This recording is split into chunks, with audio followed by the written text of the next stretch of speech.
So my composer was Moritz Moszkowski, and he was born August 23rd, 1854, and he died March 4th, 1925. He was born in Breslau, Prussia, now the Polish city of Wrocław. I included some maps, but that was more for the in-person presentation. It just shows where Breslau is, and then it shows where Wrocław is today. He was musically trained at home until the age of 11 or 12. In 1865, his family moved to Dresden, Germany after he was accepted into the conservatory there. In 1869, he moved to Berlin to study at the Stern Conservatory with Eduard Franck and Friedrich Kiel. Kiel was a notable composer and musical prodigy of sorts of the time.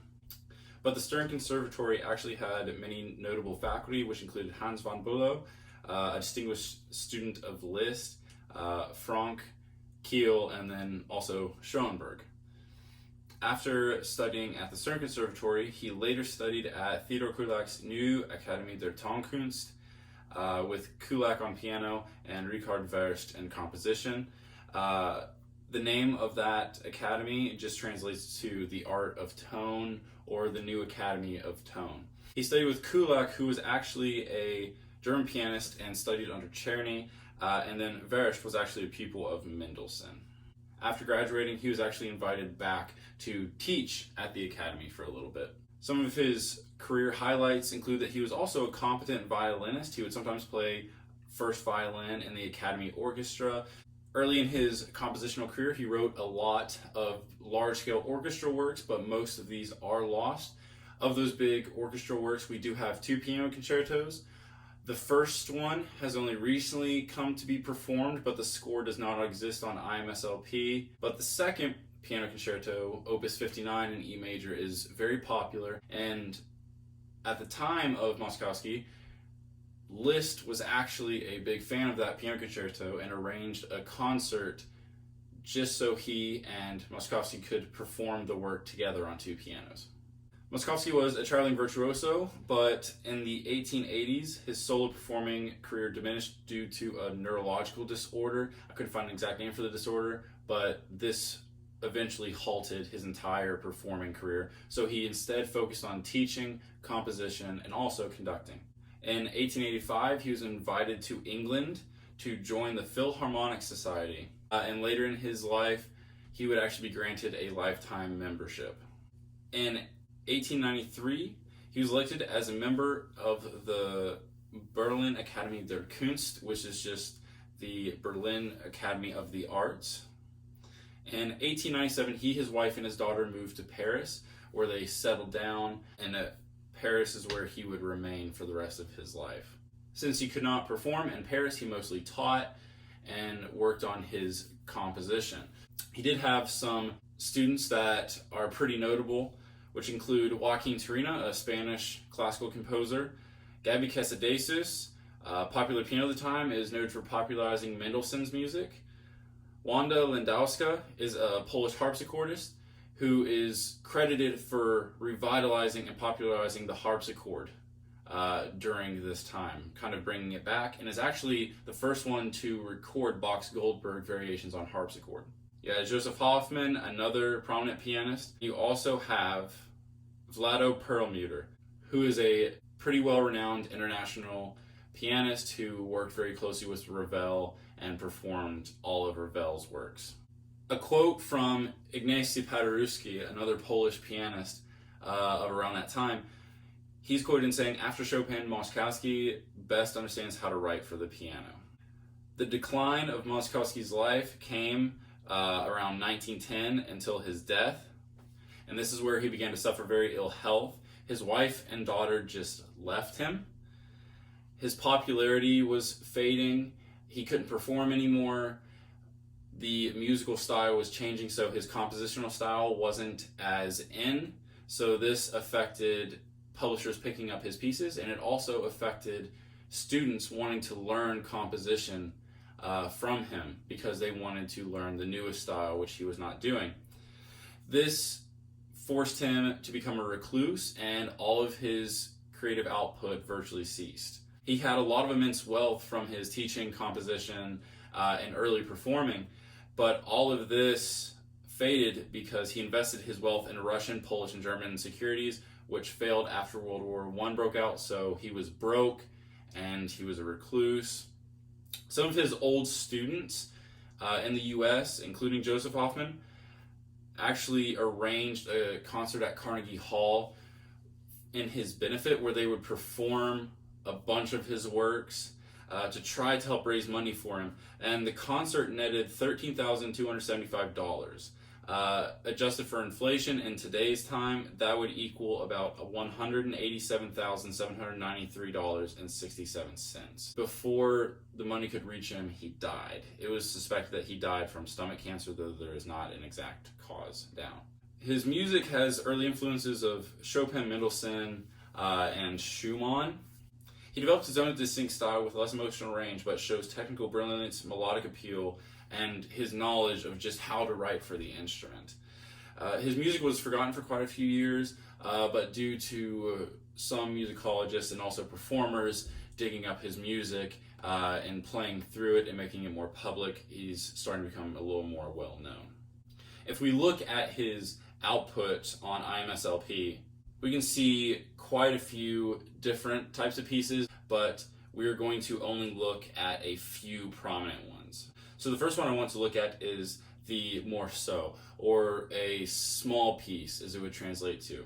If we look at his list of compositions, there's lots of these tiny little pieces that are in sets of anywhere from 2 to even 8. But we're going to look at the Opus 73, the set of 3. We will look at the last one in that set. In length and in terms of thematic ideas and material, they are fairly small. The little section that I will play of this piece will be starting a little bit into the piece where we hear a left hand that has some eighth notes, some moving eighth notes, which a lot of the time span a tenth or more. So it is not a very typical like Alberti bass like pattern. And then we have a melody and moving eighth notes in our right hand, sometimes double notes as well, and there's melodies within that need to be brought out with some flourishy runs that will go up to a double bar where we then have a key change and the texture and feel kind of changes to a more staccato. Your right hand is doing some more upbeats, while your left hand still has some moving eighth notes with some melody in there.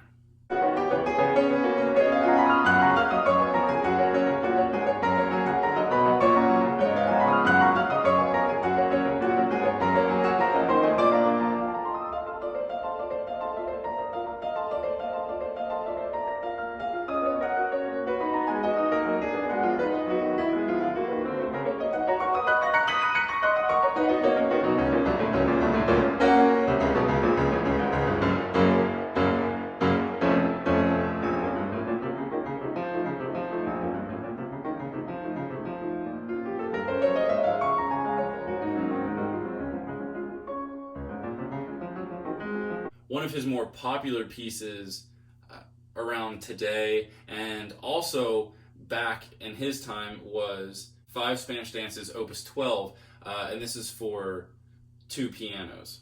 Part of what made them so popular is the melodic appeal to them, the harmonic texture and the overall sound of them.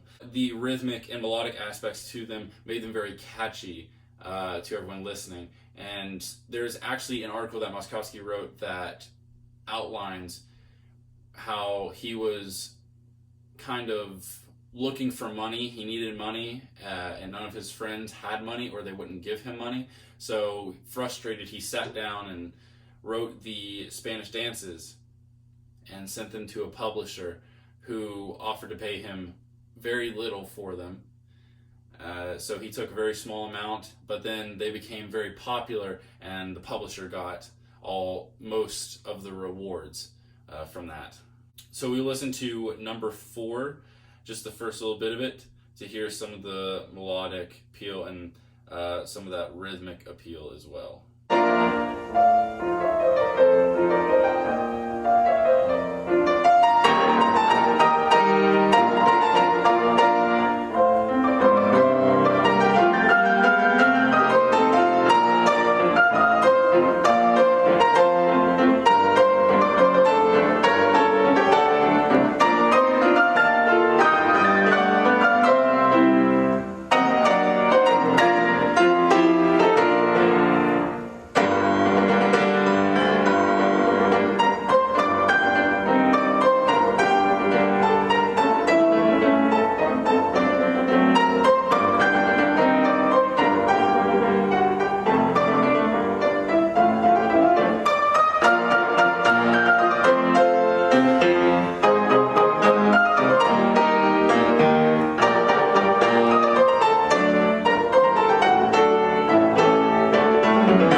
next thing of note on his composition list is his etudes. If we look through, we see that he has written 2 concert etudes, 3 concert studies, 15 virtuosic etudes, 12 etudes for the left hand, 3 etudes. He has a whole set of writing and exercises on just double note playing, and a whole book of etudes that's kind of Hanon-like, but it is just exercises working on double notes of different intervals.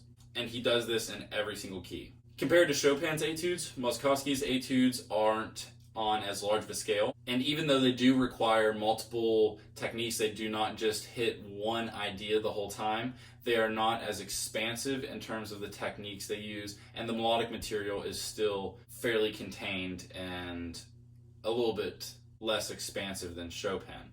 But Moszkowski does highlight the technique that he is using, and that pattern usually goes through the entire thing. So if we look at the number 7 etude from the set of 15 virtuosic etudes, this etude, both hands have running 16ths, but they are broken into different intervals, going up a third, working on playing thirds or sixths, and then you might have an octave. And then on the second page, it goes to a flurrying scale, and then you have some broken intervals on the way down as well. So we'll listen to a little bit of that.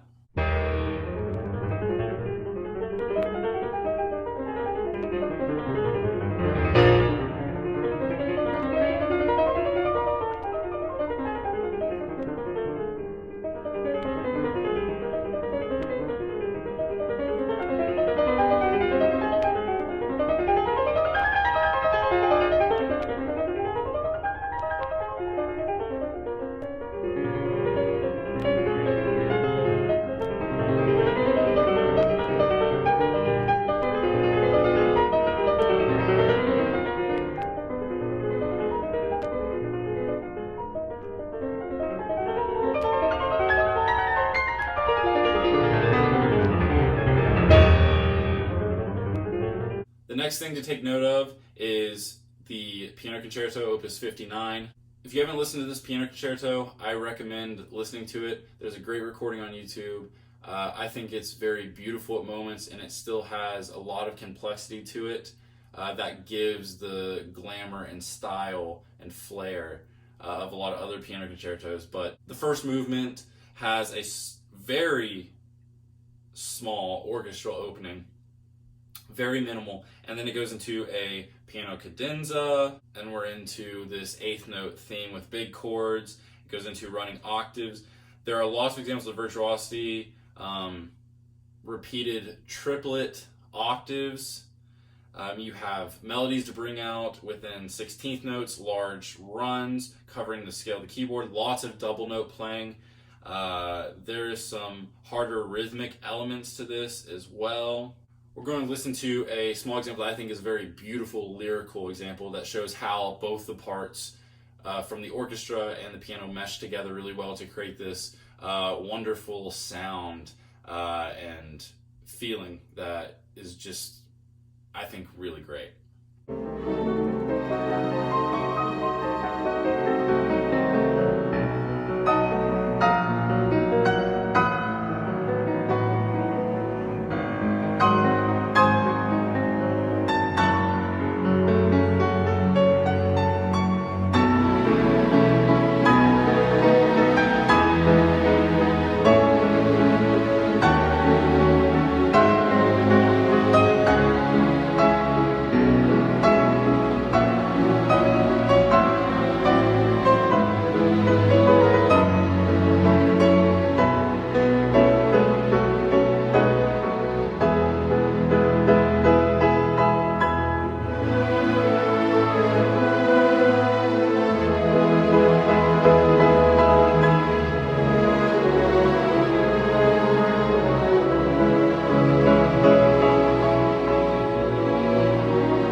Now, the last piece I want to talk about will be very brief. It's a theme and variation in the style of different composers, and when you look at the score, you see the name Anton Notenkescher, which is actually the name you have to search if you want to find this piece. It is not under Moritz Moszkowski, but it is a parody written with his brother Alexander. And his brother Alexander actually wrote a parody on Faust, the Faust legend. He wrote a parody on that. And that is the first part of the score. And the second half is, it says Anton Notenkester again. And then it says a musical parody by Moritz Moszkowski. And he has a theme.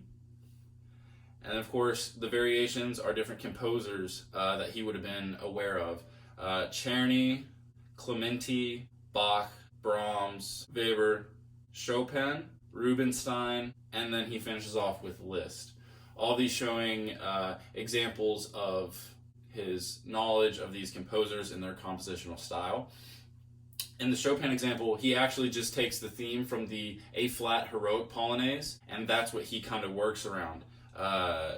He still includes a little bit of his own writing, but he really kind of is just making a parody off of the theme of that piece. I recommend checking this piece out and listening to it. It's really kind of interesting, especially if you are familiar with those composers, to listen to everything and see how this musical parody kind of goes.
So that's a brief introduction to Moritz Moszkowski, a very well-known pianist and composer of that time, even though he is not as well-known now. But he had plenty of examples of virtuosity, very technical. He was very skilled in what he did. He has a little bit less emotional range than Chopin and a little less show and flair than Liszt, but a very solid composer and lots of great music to check out.